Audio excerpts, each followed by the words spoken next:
Today in history, in 1912, physicist John Archibald Wheeler, the first American involved in the theoretical development of the atomic bomb and the originator of the term black hole, was born.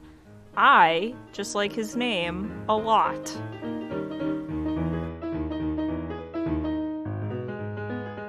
Welcome to What the Fuck History, where we discuss the wackiest and weirdest things that make us say, well, what the fuck history. I am your host, Zachary, and like the best dungeon masters, I have failed to prepare notes for tonight's campaign. My name's Meghan, and I just want the audience to know that if I had to deal with 150 to 160 mattresses being delivered to my home, I would feel really overwhelmed. And I'm Matt, and today I learned how to deal with 160 to 170 mattresses. Yeah, it's really hard when you got to deal with 170 to 180 mattresses. It's untenable. It's It's really difficult. It's the untenable gets me every time. You kind of look at 180 to 190 mattresses and you think to yourself, like, what am I gonna do with 190 to 200 mattresses? The ultimate punishment was having Sisyphus roll 200 to 210 mattresses up a hill. Only for 220 to 230 mattresses to come rolling back down the hill at the end of the day. No, you're absolutely right. Sisyphus stared at his pile of 230 to 240 mattresses. And he was like, how am I going to move these up a mountain? What the fuck am I going to do? How am I going to do this? One at a time, brother. One at a time. Only for them to fall down the other side of the mountain. 240 to 250 mattresses. All right, everyone. We have reset our strikes to 0 or 260 mattresses. And we played an entirely imaginary game of rock, paper, scissors that used to be real in a time before, time.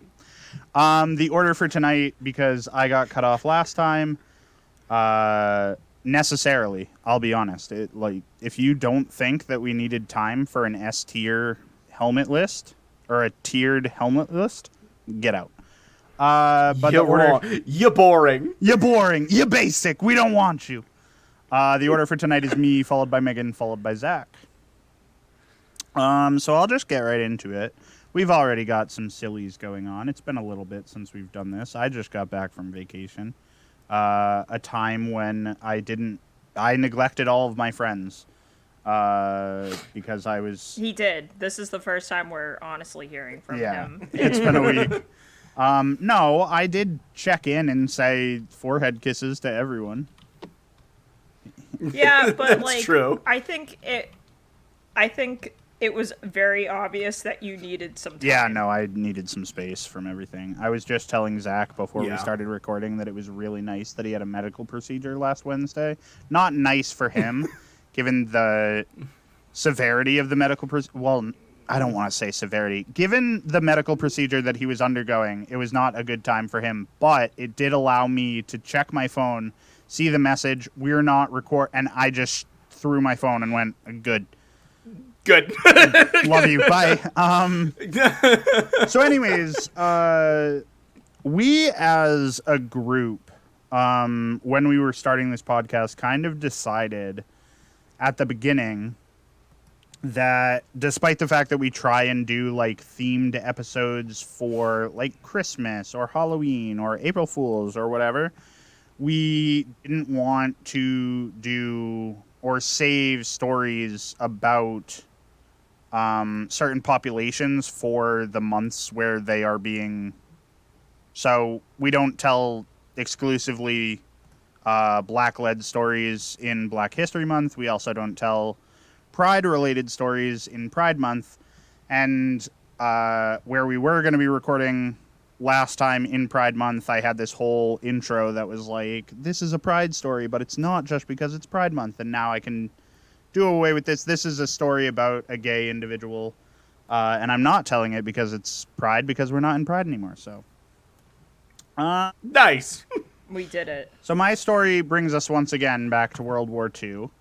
The war is so nice they waged it twice. And tonight I am talking about Alan Turing because we have not talked about him before. And I just recently was scrolling through the television and watched The Imitation Game. And if you haven't seen it, it's a pretty good movie, so feel free. But Alan was born on the 23rd of July in 1912 in London, England. And pretty much from a young age, Alan was identified by teachers and his parents to be a genius. And his parents decided that they were going to move him from school to school, hoping that he would get a good education. The most that he really got was pissing off his teachers. Because, Excellent. Because he was a young Sheldon. I hate that we've made that reference in our podcast. Let's never talk about it again. We But don't it's here have to. now. I just had to, you gotta compare it when it exists. Yes. He especially, there's no X there. He especially excelled in the realms of science and mathematics, and he was solving advanced mathematics before he had picked up a calculus book. Jesus Christ. What's that? What's like? that? What's Because that like? Yeah, I don't know what it's like. The second to they solve included advanced or letters in basic. math, I was like, I'm done. No thanks. Imaginary numbers. The second I fell off, I remember struggling with remember how they used to put an R next to a remainder? I don't even know what the word remainder means. Yes, I can't explain it to you, it's mad. I can't. I don't have the time or the art supplies. I remember my teacher being and then we put R next to the remainder to show that it's the remainder, and I was like, you fucking lost me, Cheryl. Cheryl, you've lost me. You've lost me, Cheryl, and I'm going to respectfully ignore you for the rest of class. This is third Cheryl, grade. this is ridiculous. So yeah. Cheryl, I'm over it. Cheryl, we're over it. So yeah, he hadn't picked up a calculus book, but he was solving advanced mathematics. And as I said, he was pissing off all of his teachers because he was just focused on science and math and kind of let everything else fall to the wayside. But after he graduated the British version of high school, because I cannot be bothered to learn what these words mean. Primary school? It's That's not fair. primary school, and it's not secondary, and it's not tertiary, so I don't know what it is. But Alan applied to study at Trinity College and King's College. And he was accepted to King's College, where he went on to write papers, and he got several degrees. And that brings us right up to the important part of our story, which is Alan's involvement in World War II. Haha! So in 19 we're they gave here. him a gun and they forced him to go fight. In 1938, Alan was recruited to help the government crack German ciphers during the Second World War and was tasked with helping to break the cipher on a machine that was called Enigma. And as I mentioned, there's a movie called The Imitation Game, which is about Alan's life and his breaking of the Enigma machine. Spoiler alert, he does break the machine. Yeah, I figured. It'd be disappointing if he was just can't do it, guys. Nothing. Imagine if they made a movie about a failure. failure. Imagine if they were just like, hey, we know that you came here to see a success story, but that's I would kind of like not it, what this is. honestly. I don't know how I'd feel. Like, if I left the theater and it was like, but the good guys didn't win, I'd be like, wow. Wow. It'd be nice. Sometimes you try really hard and it just Sometimes you just end up with 250 to 260 mattresses. Yeah, I mean, rip. So the difference between The Imitation Game and the real thing is that in The Imitation Game, it sort of leads you to believe that they have absolutely zero luck cracking the Enigma. So essentially what the Enigma would do is it would translate or encrypt messages that were sent out so that, you know, the Allied forces could not decipher. And these would be like them trying to disrupt supply chains. These would be attacks. These would be all sorts of things. But the way that the Imitation Game sort of puts that in perspective is by saying that they had no luck cracking the Enigma. What the truth of it is that Alan and his team at Bletchley Park developed these sort of computers, these deciphering computers, that were just very slow in their capacity. So he needed more of them, and more of them cost more money. I had Windows Vista. Money, yeah. So it was just a slow process, but like they were going off, or they had implemented something that they had taken from the Polish. So like the Polish had a design for what they were working on, and Alan and his team at Bletchley Park just made it better. And so they did have success early on. It's not like this monumental, they were stopping massive attacks, but they were able to intercept at least, I think in my research, it was like 100,000 per every however many. I don't remember how many were going out at the time, but they were able to, it was a good amount. So they were able to figure things out, but like I said, the messages were slow in being cracked, and they did not have enough equipment and manpower to decipher the messages fast enough. And so to this end, Alan and his team wrote a letter to Winston Churchill, and they cited Alan as like the lead of the project. And they basically said, in comparison to everything that you're already paying for the war, you can afford a few of these. Yeah. And Winston Churchill wrote back to the commander in charge, didn't write back to Alan's team directly, but he wrote back, and the write back said, "Action this day. Make sure they have all they want with extreme priority." So basically said, fund them for whatever. And Alan and his team were like, we noticed no change aside from the fact that roads that had been bumpy were now completely like paved, essentially, like in a metaphorical sense. Oh, okay. So it's like things that they used to have to fight and fight and fight to get, the team was then granted. Just given. I love that. And two, I don't think that Alan ever knew about Churchill's response. I don't think his team ever knew. Okay. So anyways, their work on the Enigma became much faster, and Alan shifted his focus from focusing on like protecting supply lines to the more advanced version of Enigma, which they were using for naval combat, where they were using a different Enigma machine to describe where their U-boats and their subs would be. And so Alan set about to crack that. And of course, he did end up cracking that, and the Germans started using different cipher methods, which Alan also cracked. But as the war ended, Alan kept working on what we call computer science now. He was made an officer of the British Empire for his work in World War II. But since his work had been confidential, he wasn't published in the paper or anything. There was no grand celebration.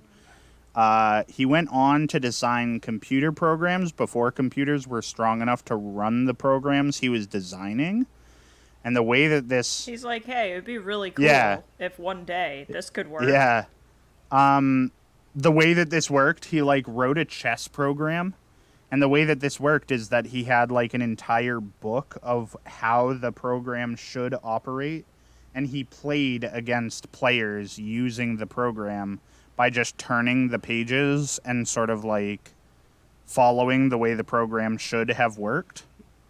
Okay. Because he didn't have That's a computer interesting. program that was able to do all that. That's like chess with 900 Yeah, more no, steps. it took hours for it to happen.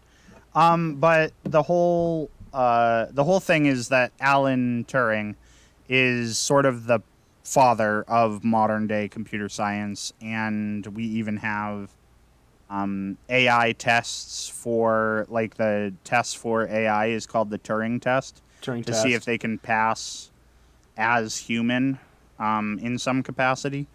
But the reason that I wanted to bring this up, and the reason that this would have been a very poignant story to have during Pride, is because Alan was a homosexual man. And because of this, his government fucked him over. In 1952, Alan met a man named Arnold that he started a relationship with. I don't remember how old Alan was at the time, but I think Arnold was only around 19. But shortly after their relationship started, Alan's house got broken into, and while investigating the break-in, cops uncovered the fact that Alan had been engaging in what the British at the time called gross indecency, which is basically just a homosexual relationship. This ended up leading to a trial for Alan, where it was recommended that he plead guilty, and in pleading guilty, he was given the choice of going to prison or probation. And the probation itself came with the caveat that he underwent a process known as chemical castration, which would suppress his libido.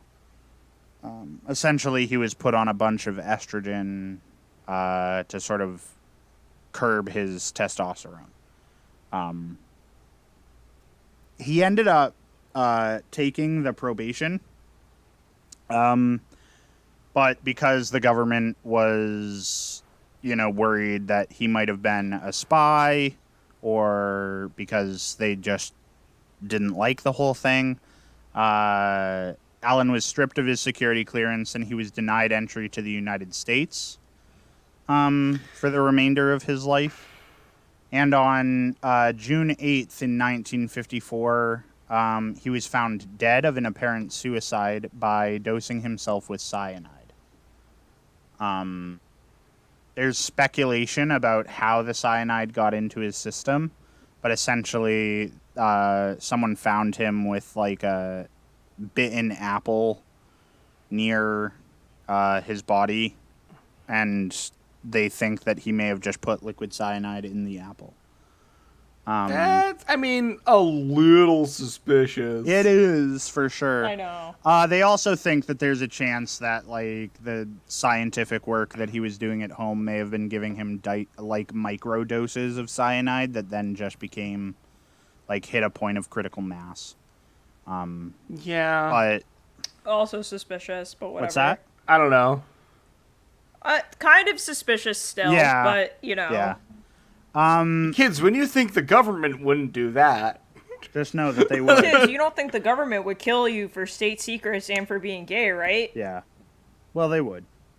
Yeah. They would. So, unfortunately, he dies with this sort of over his head. The chemical castration, which he underwent, basically made him miserable and depressed.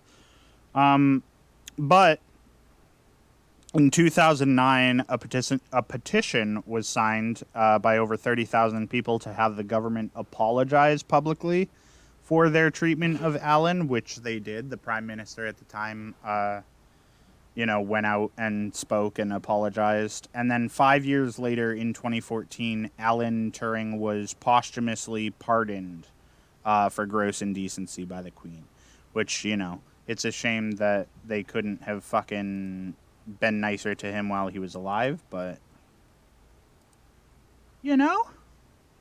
Yeah. At least it's kind of like So, as you've been, like, telling the story, I've also been, like, reading a little bit about Yeah. him as well. Because I didn't know anything about Alan Turing except for, like, the Turing test. But there were, like, two biographers, and you were like, oh, well, he was found in his home with, like, an apple that had been, a bite had been taken out Yeah. of it. It's like, well, maybe he was, like, reenacting that one scene from Snow White and the Seven Dwarfs. What? Because he liked that movie from Disney. And I'm like, no, he fucking wasn't. No. he definitely Are you reenacted that joking? scene. Yeah, he definitely reenacted that scene. That's definitely what happened. Yeah, that was what Alan Turing was doing. You know what's the gayest thing I've ever heard? That should actually be, if anyone's gonna get brought up on homosexual charges, whoever these two biographers are, for that answer. Yeah. I mean, it just brings to mind, like, so obviously it's terrible. And then, Yeah. like, you think about places where, I can't remember exactly where it is, but I think it was, like, Sweden, where being gay was labeled as, like, a medical condition. And so, like, an entire nation decided to, maybe not an entire nation, but, like, a good people went out and were like, oh, we're not coming in today, we're feeling a little gay. Yeah. And that got the government to, like, change the classification. Honestly, that is an amount of, like, malignant compliance. Yeah, that I love malicious compliance so fucking much. It's so good, because it's like, hey, if you're gonna act stupid, like, you're gonna get stupid prizes. Yeah. Play It's stupid great. games, win stupid prizes. But anyways, that's the story of Alan Turing. I thought it was important to talk about him during, well, I mean, mainly just because I had watched The Imitation Game again recently, and I was like, you know what, we haven't talked about how fucked up, I mean, it was and sometimes still is for people who are homosexual, so. Yeah, no, I mean, the story of Alan Turing is a very important one, I think. Yeah. And, I mean, I know that it does not matter, as you said, like, it does not matter when you talk about it. It's important to talk about, you know? Correct. So, I'm glad that we did. It is really fucked up. For sure. I mean, I don't know how to say anything more than, hey, this is really fucked up. But yeah, I mean... Shit ain't great. Shit ain't great. That's one way to put it. Yeah. Like, so all that was, like, very new information for me. Oh, yeah? See, I've also seen The Imitation Game, Yeah. like, 800 fucking I haven't seen that times. one. I haven't seen the movie either. So... You should give it a watch. I like... It's good. It's interesting because so he did end up proposing marriage to a woman that he had been working with. I can't remember her name. I think it was Jane or Joan something. And when she found out that he was gay, she didn't care. And said that they could go through with the marriage anyways, but he felt like he would be living a lie if they had gone through with the marriage, which is why they didn't. Yeah, I mean, I get it. But, you know, it's just sad that, you know, people had to hide it and sometimes feel like they still do. Yeah. But. Yeah, I think, like, in certain places they kind of have to. Yeah, for safety. Because it is for safety, because it's illegal. And also in certain places in the States, too. Yeah, because it's just not safe. we live in 1840. But anyways, that's my Constantly. story, and Megan, you can tell yours now. Okay. But first, tell us the title of your notes. The title, yeah. I wrote this a while ago, so for some reason I thought this title was funny, even though it seems like really mid. It's called Das Murder of Mary Bach. All right. Okay. With you so far. So we'll just jump. Yeah. Again, I wrote this story, I think maybe like 3 months ago. So I don't know what it's about anymore. I guess we'll start in with, establishing that true crime is for the girlies. We all know this. It is basically a feminine rite of passage to be really obsessed with something that is fucked up. Okay.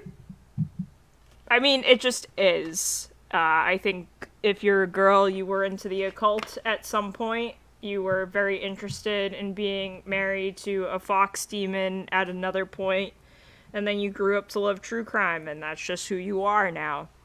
I also think that, like, a lot of men don't really get it.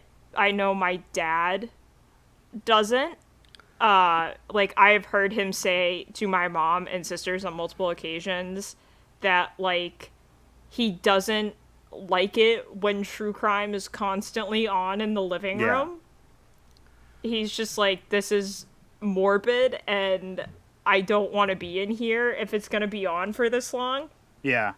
I can get that. I feel that as well. Yeah, but, like... And he's like, well, why are you doing this? And I think, like, the answer is, because we don't want to die. That's the long and short of it. We're taking notes.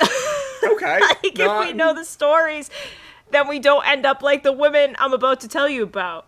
So, on the surface, there really wasn't anything inherently interesting about Mary Elizabeth Bach, besides the fact that she was born in Germany in the 1840s. She got out just in time before shit really started hitting the fan in Germany, because, like, you start the lead up into... Yeah. Like, there are multiple wars, like, in the 1800s. She got her out in family the immigrated history to... book portion titled Leading To. Yeah. Points leading to. Yeah. She saw that in the Point history book, leading and she's to. like, I gotta get out right here. I gotta go. I gotta See you go. later. Yeah, her family is like, we gotta do whatever the German word for vamoose is. Das Vamoose. So, yeah, I like that German, that might be German. hasn't evolved past, like, we put Das in front of words, and that's German. Well, that's my Yeah, German. no. That's our understanding. Hashtag my German. Hashtag not Another German. failure of the American not education my German. system. The American education system failed me on my German, so...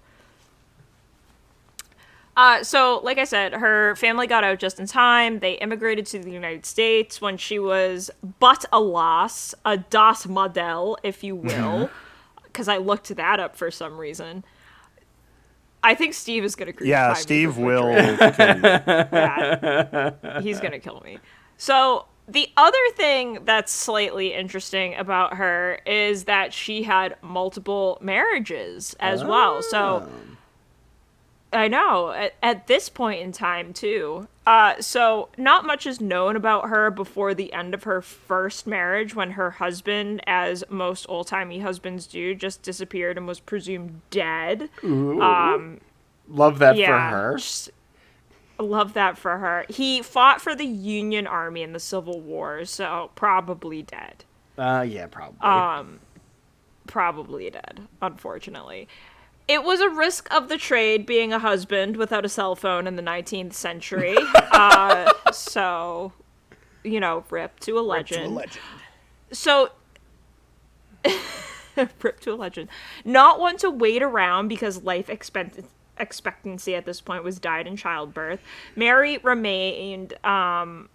like, I'm not going to remain single. So she remarried a man named Charles. She remained single. No, she remarried. And his name was Charles Bach, another German immigrant. And the newlyweds quickly decided that the best place on earth, paradise, if you will, was Wood County, Ohio. Wood County. And Not what I would have said, Wood but County, sure. Ohio. Well, aren't the kids saying that Ohio is a word for cool now? No.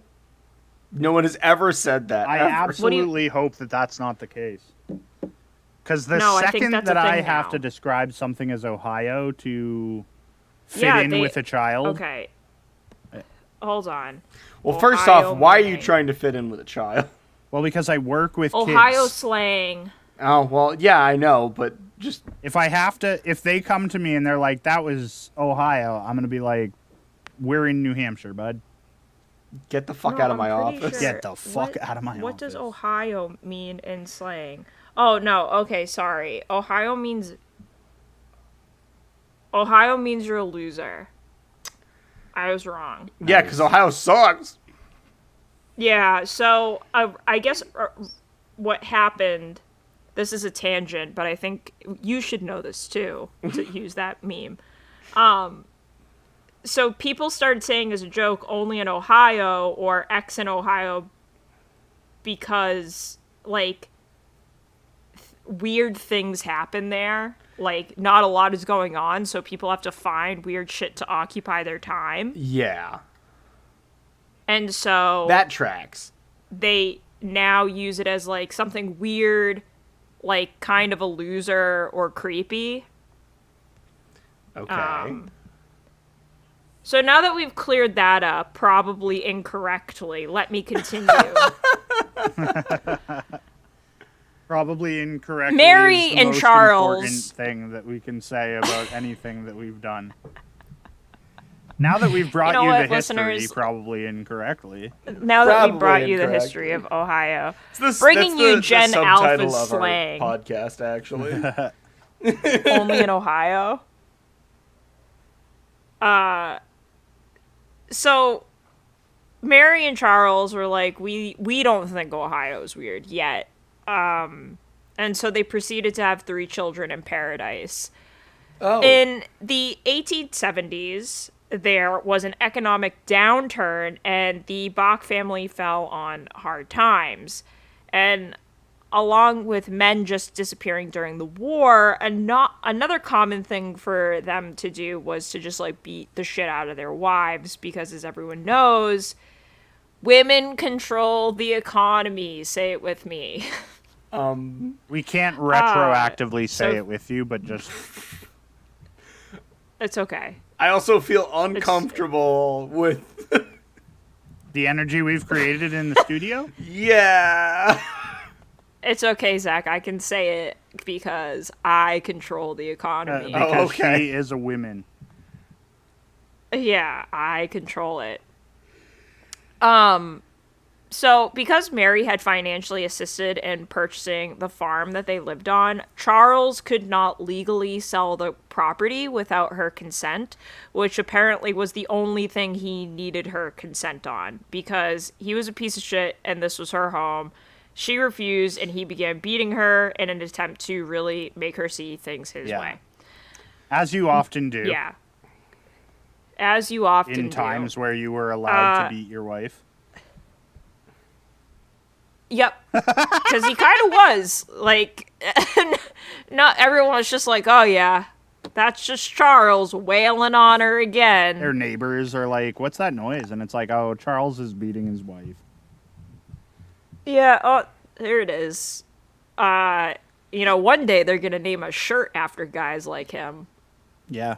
So he's doing the fashion industry A service. a favor, a service. So neighbors of the couple reported multiple occasions where Charles was like, man, I'm going to kill my wife, because you could just say that and no one would bat an eye. really. You could just say it. You can't really say that now, but he could. We're going to could get say it. ourselves in trouble in this one. But these neighbors were like, hey, das not gut. Oh my God. Because they were also German. They were also a little German. Oh my God.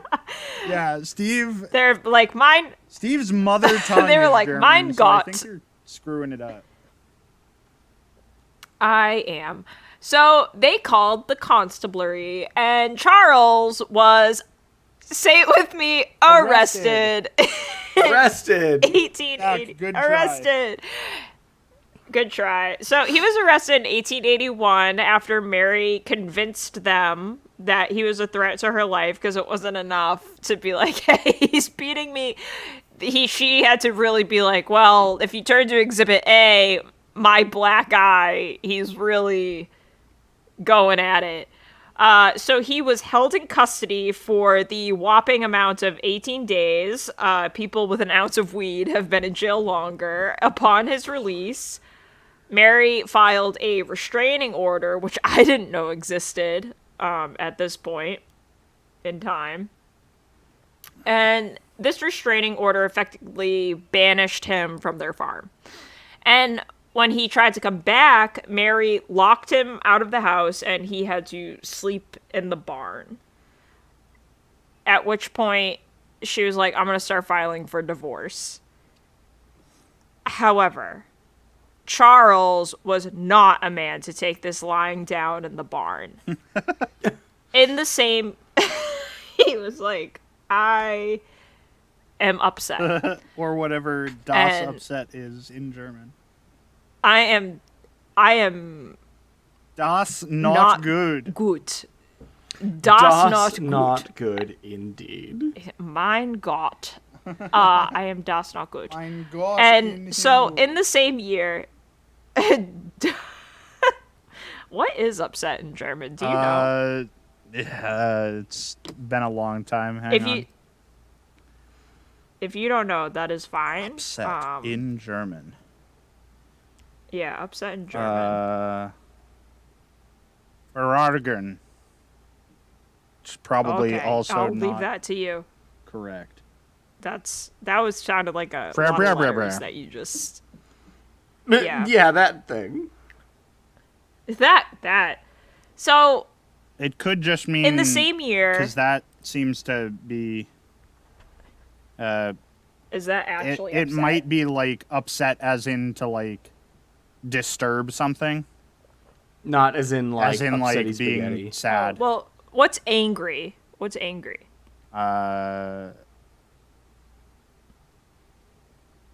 Angry. Yeah. Das Anger. Das anger, yeah.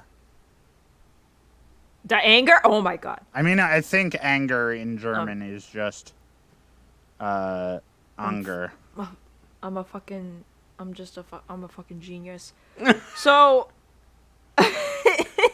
in the same year, Charles marched into the home and began to have a violent argument with his wife. I assume he fucking whiffed it because his next course of action was to grab a corn knife and stab her 41 times. Jesus. Holy shit. Yeah, well, you know, when you can't reason with them... Jesus. Das Jesus. Indeed. Yeah, so he stabbed her 41 times, and he severed 3 fingers in the process. His own? So he was just... No, Oh, hers. okay. I know this is a really serious thing, and I don't Yeah, go want on. to undercut that.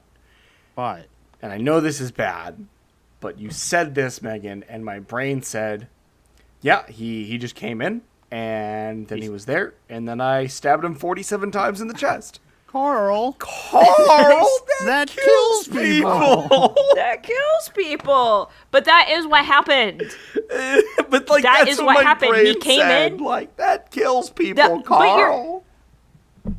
You're not wrong. That kills people, Charles. Like, he was like, I'm gonna reason with her, proceeded to not be able to express himself, and he was like, I'm just gonna stab there's her. no other course of action. I'm just gonna I'm stab just gonna I her. fucking can't stab her. have this woman I'm gonna tell stab her. anyone that I was so bad at communicating that I I'm couldn't so win bad her at this. back without my fists. And so to prove that to people, I'm Fists. just gonna stab her to death. I'm just gonna stab her 41 times. I have a lot of anger. So, Charles, at this moment, must have had, like, he was like, oh shit. And he turned himself in. Well, yeah, He probably the only. Yeah, he was decent like, thing "There's that no he's getting done. Well, there's, like, no getting out of this at this point. Yeah. So, the knife and the fingers, for some reason, were collected as evidence. I don't know how much more evidence you need when you have a dead body and a confession, Yeah. but whatever. That's a good point. Because I assume he went to the police and he was covered in blood. He's like, I killed her. And they were like, are you sure? You sure about that? Are you sure? It's just the About fucking meme of what's his name? That guy from I Think You Should Leave. Is that what it's called? Yeah, I think you should You leave. sure? Or Yeah. are you thinking Tim of, Robbins? Are you sure? Are you Yeah, sure I'm thinking about Tim that? Robbins. Are you sure about that? You sure about You that? sure about that? See, anytime I hear "Are you sure about What? that," I think of John Cena, the John Cena meme. There's I think of the I Oh. think you should leave. yeah, there's Yeah. a video where John Cena like pokes his head through a cardboard cutout of himself, and he goes, "Are you sure about that?" Are you sure And I about don't, that? I don't know why that's the first thing I think of, but anyways, continue. I mean, I think that's valid. But so them collecting these things is like, sure, whatever. But like they didn't have much in the way of forensics at this time, so I'm not really sure what they expected to glean from the fingers other than like sort of pressing them against her hand like a bloody jigsaw puzzle and being like, "Yep, these fingers fit. Those He must have those done are her it." fingers. Them's be the Those are her fingies. fingers. She was missing. Yeah, she was missing 3, and we have 3. That seems like an open and shut case. So obviously Charles was arrested and tried for murder. He said that his actions were brought on by her not performing her duties as a wife, which I guess to him meant selling the farm.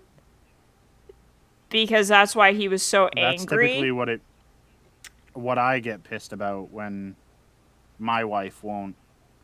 I get pissed when my wife won't sell the farm. Is what I'm trying Yeah, to say. yeah, me too. I mean, we've all been there.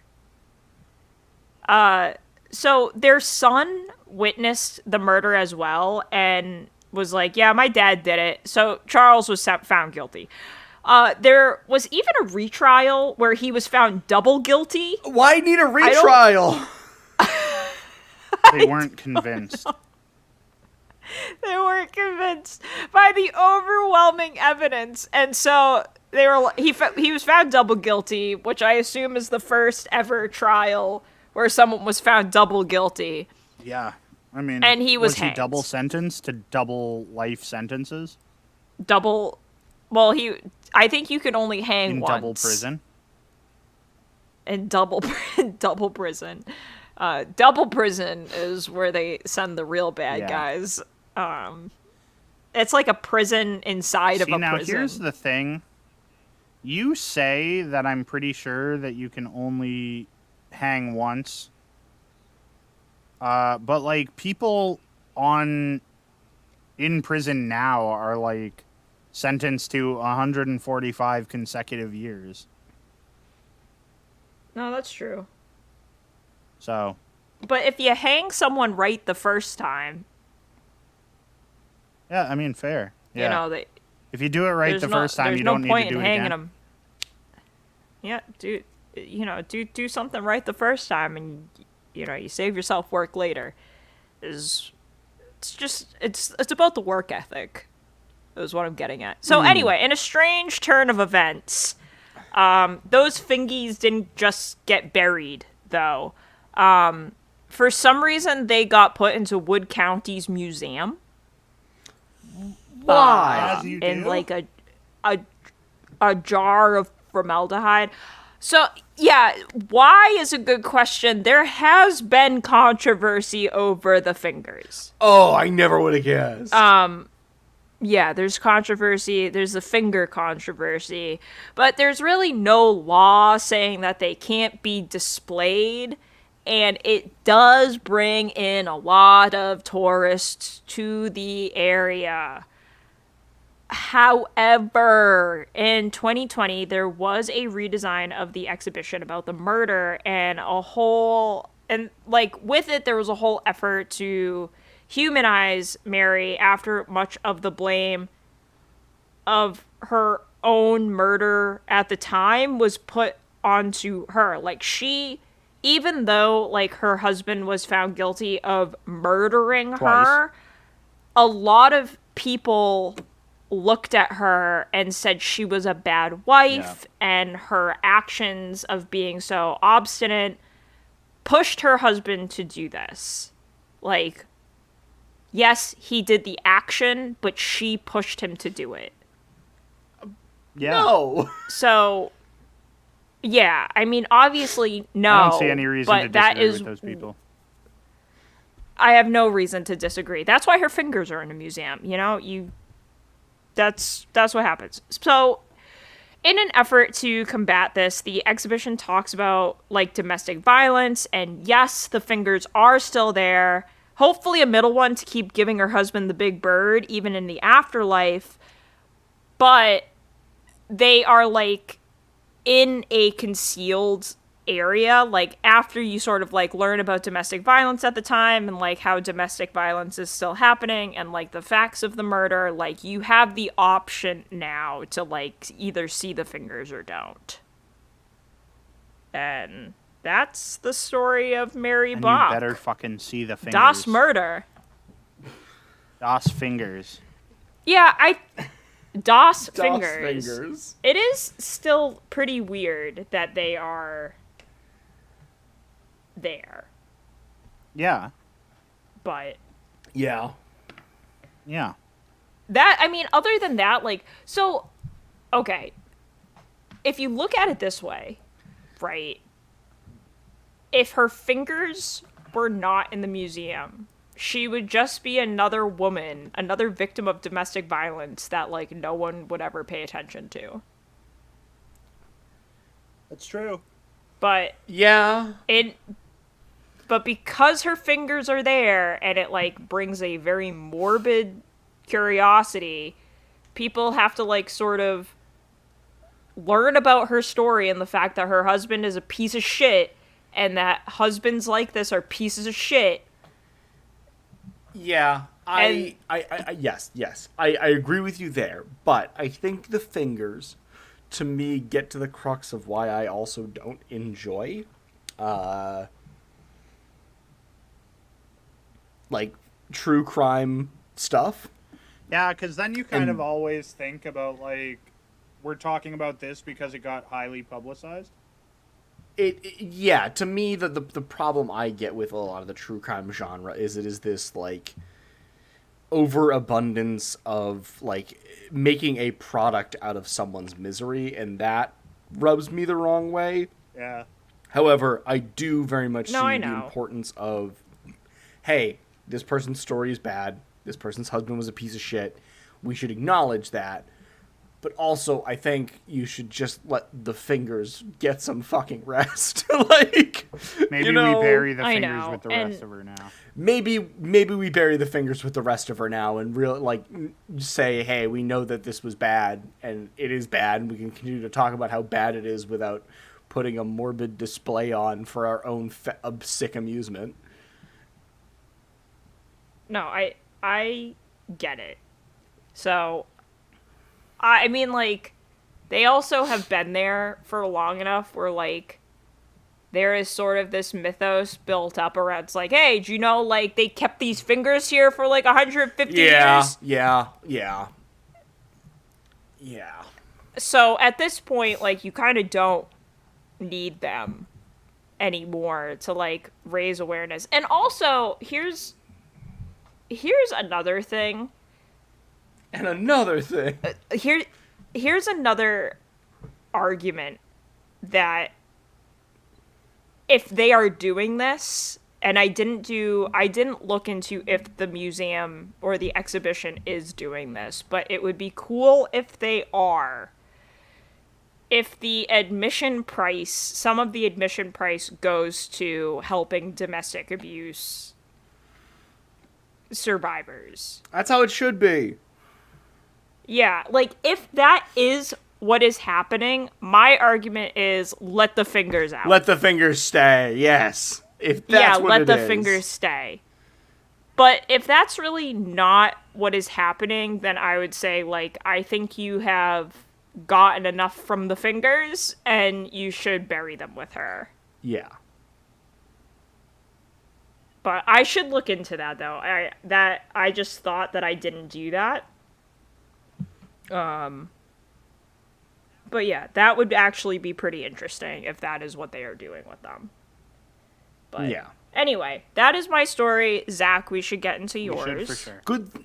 We should, but good thing mine is a very itty bitty baby story. Very tiny. He's a baby. He's a little boy. So. Is it German? No, it's not. It's No. actually Italian. Oh. Itty bitty baby boy. So. Buongiorno. Buongiorno, indeed. Buongiorno. Steve, we'd I- also like to apologize for everything that happened in that last story. See, Just yes, an we aside. would. But I'm also laughing because I've shaved my beard off. No. And I now have just a mustache. And the first comment I got was one of my coworkers being like, "You look like Lieutenant Aldo Rain from Inglourious Bastards." Buongiorno. That's funny. So now my brain's buongiorno. Buongiorno. Only way I will speak Italian is with a thick and disgusting, slightly Southern American accent. A thick and disgusting. That's the disgusting for me. But yes, so I tonight am going to be talking about a wonderful time in Venice, Italy. It's actually like a little bit of a teeny tiny architectural and silly little story that happened in Venice in 1310. On the 15th of June, 1310, so only like about a month ago and about like 1,000 years or so. Many years ago. Many years ago. Venice was having a bit of a time because there was a lot of people trying to do coups and stuff like that. The Serenissima Also, Republic would have... wait, was it... What year was it again? 1310? Was the plague around? The plague was around. Was the plague around? Right? Years of the Black Hold on. Plague. Yeah, years of the Black... The Black Plague must have been starting to cook, right? It was a brewing because the Black Plague was 1346 to 1353. Oh, yeah, it was spreading, dude. It was well on its way to consumption, you know? Consumption. Yeah, it was happening. No, that was a different time. It was well on its way to be overrunning Europe. So the bubonic Anyway, plague. sorry, go ahead. Bubonic plague was about 20 years off. It was gestating. It was gestating. But in Venice, People were getting it. we were getting a little bit. The rats were coming out. Sorry, way off on a tangent. The Serenissima Republic in Italy was the ruling body of Italy at the time and became one of the most longest lasting republics in human history. And it is, or also the Republic of Venice. That's also another way to say it. I prefer La Serenissima. Yeah. I prefer that one. La Serenissima sounds way cooler. But the reason it Yeah. lasted so long is because of a woman by the name of Giustina Rossi, who was just a little old woman. 15th, little old lady. Little old lady. 15th of June in 1310, Biamont Tipolo is this nobleman and a bunch of other noblemen who are sick of being underneath the Serenissima. They launch this attack to overthrow La Serenissima. And the rebels are making their way towards St. Mark's Square, and they're getting ready for a final assault on Dodge Palace when Lucia is cooking inside of her home and is like, what the fuck is going on outside? It is so loud, and there are so many people. What is going on? And she's like in the middle of making like pesto My or something. sauce. So she's got a mortar. I know. My pesto Yeah, she's like, what the likes fuck? quiet. Yeah, just having an old lady get off my lawn moment, and she's holding this mortar and pestle and like grounding up pine nuts or some shit for like a pesto. I don't know what the fuck she was doing, but she had a mortar and pestle in her hand.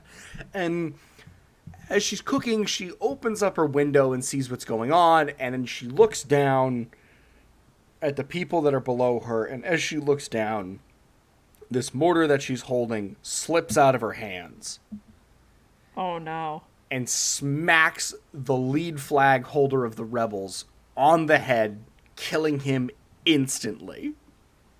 Oh my god. Hate to see it.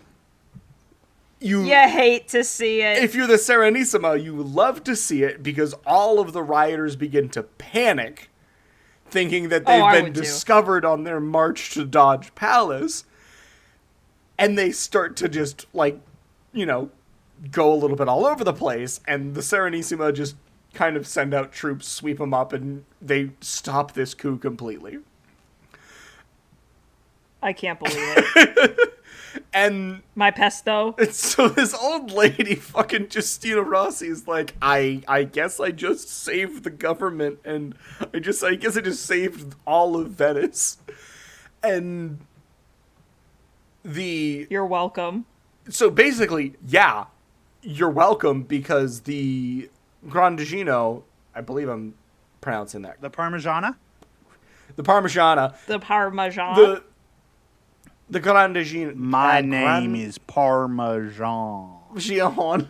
The person in charge at the Serenissima is like, oh my god, this old lady, I now have to thank her because she's saved my bacon, and is like, what do you want? What do you want to do? What do you want? We'll give you anything. And this little old lady's like, What do you want? I want to fly the flag of Venice outside my home. And they're like, yeah, cool. Oh, okay. Go for it. Sure. You proud citizen, be proud. And then she hits You him with, fucking legend. yeah, she's like, I want my apartment to be rent controlled. I want my apartment to be rent controlled. And the government's like, sure, whatever, we promise. So the Serenissima promises to never increase the rent of her apartment to her or any of her heirs. Oh my god. Which, until the year 1797, when the Serenissima finally falls, the price of the apartment for this woman and her family and all of her generations after her never changes. So for almost 500 years, this apartment is rent controlled. That's crazy. Can you? I wonder. Oh my god. That's. Why wouldn't she just ask for it? You know what? I don't know. I don't know, because if it was like, I think that at the time it was more like, Do you, I don't know like how apartments worked. I don't think you had scummy landlords at the time. I think you just rented an apartment from the city. okay, yeah. I could be wrong on that. That's I don't know crazy. rent from that time. But No, I'm just curious, but that's crazy. She was just like, yeah, rent control. yeah, I mean, I Her actually apartment had to be like I- a cent. I Like, know. A literal penny. A literal penny. I actually got this story because I was talking to my coworker Matt about. He brought it up to me. He listens to the show and he was like, "Have you heard of this lady that like saved Venice and has a rent controlled apartment?" And I'm like, "No." He told me that the apartment is still rent controlled to this day, Is that not but the I case? don't know if that's the case because I think it's just a historical landmark at this moment. Yeah, I don't so think it's you rent can actually controlled by the people that It's still fucking technically rent use it. controlled, I guess. Okay. They, I'm curious. I want to. But I don't think you pay Renaissance prices for it anymore. I don't know what the situation well, it's had to What's- raise what's her with name again? inflation, Christina? so, like, 3 Yeah. times now. But if for Ro- almost 500 years, the rent on this apartment never changed because this little old lady was making fucking something with a mortar and accidentally dropped it on a rebel's head and saved the whole country. Zach, what's her name again? Christina what? It is Justina Rossi, Giustina Justina. Rossi. Justina Rossi. She was later known as Lucia, so there are multiple names just to make it confusing. Okay, hold on. Justina Rossi, Venice? Mm-hmm. The old lady of the mortar in Venice. Maybe if I do that. I'm having trouble finding her. The building in which Justina Rossi lived was demolished in the 19th century, and a bas relief was erected in her memory. No. Yeah, so the Republic asked how she could reward her, and she asked for two things: the freezing in perpetuity of her rent, and the right to display a banner of Saint Mark, patron saint of Venice, on the feast of Saint Vitus, and she was granted both requests. Well, there we go. God bless her. Seriously. I just think it's so fucking funny that she's just like, oops, I dropped the mortar. It Saves the world. Okay, but here's something though. Yep. So like there's a thoroughfare that links the Piazza San Marco to Ponte Rialto. Mm-hmm. And there's a bas relief, right? Yeah, that has been put up there. And yeah, of her. Yes. Like when you leave the piazza, and a lot of people are like, "Oh, is that a chamber pot?" No, like that's the mortar and pestle. So that's cool. At least like, I don't know. Yeah, I mean, there are some people her that, apartment like, might be. There are some. I'm glad they still put something for her because she fucking deserves it. But I definitely think it's funny that there are like multiple sightings of this story that I read just to like get any extra information that I could. And there were some people that were like, yeah, and then the mortal slipped down and killed the guy instantly. Some say it was an accident. Some say it wasn't an accident. Like, I do love the idea of like an older Italian woman just being like, these guys need to shut the fuck up, and if I kill one of them, they will shut the fuck up. And she just like hucked it. She just tossed it down there. I do. Well, yeah, I mean, that's they funny, also but were also so flying is the accident the banner story of the people who are like doing coups. Yeah. So it's not unbelievable to say, oh, she probably was like, oh, these are bad guys. Time to go a killing again. Like, it's time to go. Or maybe she was just like, I'm trying to fucking make food in peace. I'm busy. I'm trying to fucking make food.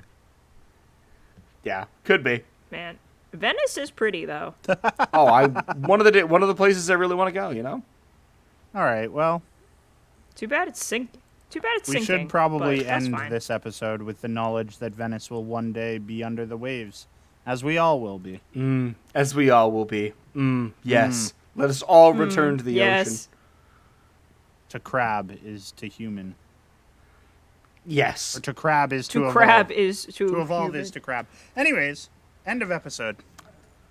Yeah, before we end, we'd really like to thank everyone for tuning on in. It's been a little while since we've had a chance to record due to stuffs. So, hey, it's fucking great to be back. And if you like what we do, and you like us being back, and you want us to keep coming back and doing stupid little things like this, because we have so much fun doing them and you enjoy hearing them, head on over and support us by visiting us on our social medias. You can find us, The Triumvirate Productions on Facebook, or _Triumvirate_Productions on Instagram. You can find us on Patreon, where you can get our unedited episodes a day early of the normal releases, and also the After Dark special bonuses, where you can make sense of our stupid titles, like this one. If you go to patreon.com/Triumvirate Productions, and if you don't have any money to spend, or if you've already followed us on socials, you can go give us a rating and review on iTunes and Spotify. The more people do that, the better we move up the charts, and the more I have to ask people to stop bugging their friends to go listen to us, because that's how you lose your friends sometimes, is you just keep insistently being like, do this, do this, do this, do this, and then they call you a big nerd. It is what it is, though. It is. And then they call you a big nerd. Rip. Well, guys, as Zach said, you know, we're really happy that you've been listening to us. We really hope that you haven't had to listen or had to deal with 150 to 160 mattresses. But if that is the case, we hope that you take those 160 to 170 mattresses and you put them where it's most convenient for you. But I'm about to end the episode the way that we've always ended the episode, by asking, what the fuck, history?